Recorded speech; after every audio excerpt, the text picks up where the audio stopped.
Have you ever walked into a room and instantly felt a shift in the air? Before a single word is spoken, you already know who is angry, who is pretending to be happy, and who is secretly anxious. Most people call this intuition. Some call it a sixth sense, but psychology has a different name for it. It's called traumatic intelligence. You see, the most emotionally perceptive people you will ever meet didn't learn human behavior from a textbook. They learned it out of necessity. At some point in their lives, reading the room wasn't just a skill, it was a survival tactic. When you grow up in an unpredictable environment, your brain undergoes a radical transformation. The amygdala, your brain's threat detection center, rewires itself. It becomes a highly sensitive radar, scanning every change in tone, every slight shift in posture, and every hidden emotion. While others walk through life completely blind to the emotional undercurrents around them, you are playing 4D chess. You notice the invisible, but this social edge comes with distinct signs. Let's look at the psychology behind them. First, you possess an almost terrifying level of hyper-empathy. You don't just understand what someone is feeling,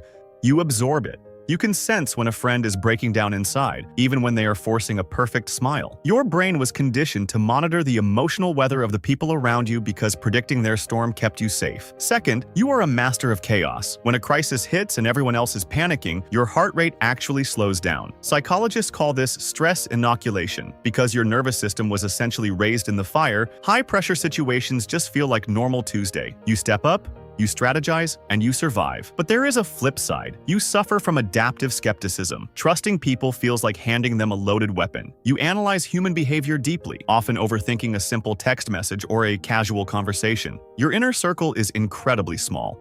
Not because you hate people, but because your mental filters are designed to keep the fakes out. Having this social edge makes you powerful, but it is exhausting. If you have traumatic intelligence, your greatest enemy is silence. When things are finally calm, your brain doesn't know how to rest. It keeps scanning the horizon, waiting for the other shoe to drop. Relaxing feels unnatural, sometimes even dangerous. You have to actively teach your nervous system that the war is over, and it is finally safe to breathe. Traumatic intelligence is not a romanticization of pain. The price you paid for this awareness was steep, but psychology shows us something beautiful called post-traumatic growth. Your worst experiences didn't break you. They forged you into someone incredibly dangerous to manipulate and incredibly beautiful to be loved by. You don't tolerate surface-level connections. You crave depth, authenticity, and purpose. You refuse to let your past pain be meaningless. You were forced to mature early. You had to become your own protector. But in doing so, you gained a profound wisdom that most people will never achieve in a lifetime. The question isn't how you got this intelligence. The real question is, how are you going to use your social edge to conquer your future? If this video felt like looking in a mirror, hit the like button, subscribe. Until next time, protect your peace.